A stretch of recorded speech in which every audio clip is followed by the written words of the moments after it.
حضرت موسیٰ خود آئے، کس کام؟ اللہ آپ کا بھلا کرے، اللہ کرے آپ کو یاد رہ جائے یہ باتیں۔ مزار شریف کا پتہ کرنے آئے، آ کے اماں سے کہا اماں حضرت یوسف کے مزار کا پتہ، کہنے لگی بالکل پتہ ہے۔ کہا پھر کہاں ہے؟ کہنے لگی ایسے مفت میں بتا دوں، مزار کا پتہ بتانے میں پیسے لگتے ہیں۔ حضرت موسیٰ کہنے لگے بتاؤ، کہنے لگی پیسے لگتے ہیں پھر بتاؤں گی۔ کہا کیا لیتی ہو؟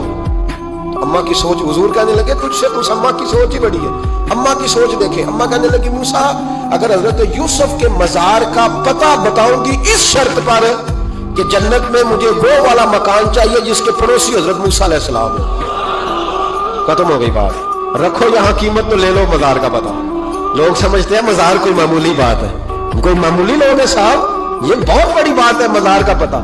کہا اس جنت میں وہ والا مکان جس کے ہمسائے حضرت ہے، یعنی ادھر تسی ہو تو ادھر تے کندھ، ہاں پنجابی میں کندھ سانجھی ہوئے، پھر پتہ بتاؤں گی۔ حضرت موسیٰ علیہ السلام کہنے لگے اماں تو زیادہ ہی اونچی چلی گئی ہے، اس طرح کر جنت لے لے، یہ موسیٰ کا پڑوس نہ مانگ، جنت لے لے۔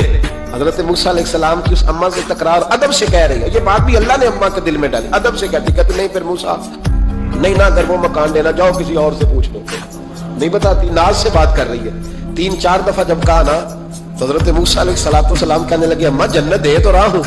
جب اماں ڈٹ گئی لینا ہے، میرے نبی پاک علیہ السلام نے فرمایا اللہ سے یوں نہ مانگا کرو کہ یا اللہ چاہے دے چاہے نہ دے، فرمایا کہا کرو مولا تو ہی تو ہمارا رب ہے، تو دے، تو نہیں دے گا تو کدھر جائیں گے؟ اس سے مانگو، پیار سے مانگو، شوق سے مانگو، دل جمی سے مانگو۔ عرض کی حضرت موسیٰ سے، تکرار کرنے لگی، ناز کرنے لگی، کہنے لگی آپ بڑے مہربان ہیں، مجھے وہی والا مکان چاہیے، وہی والا چاہیے۔ حضرت موسیٰ علیہ السلام اللہ کی بارگاہ میں عرض کرنے لگے مولا یہ تو ڈٹ گئی ہے، اب بتا کیا کرنا ہے؟ تو رب کریم نے فرمایا موسیٰ خود نہیں بول رہی، میری توفیق سے بول رہی ہے، اور میں نے بات ڈالی ہے دل میں، تو اس طرح کر، تو وعدہ کر لے میں عطا کر دوں گا۔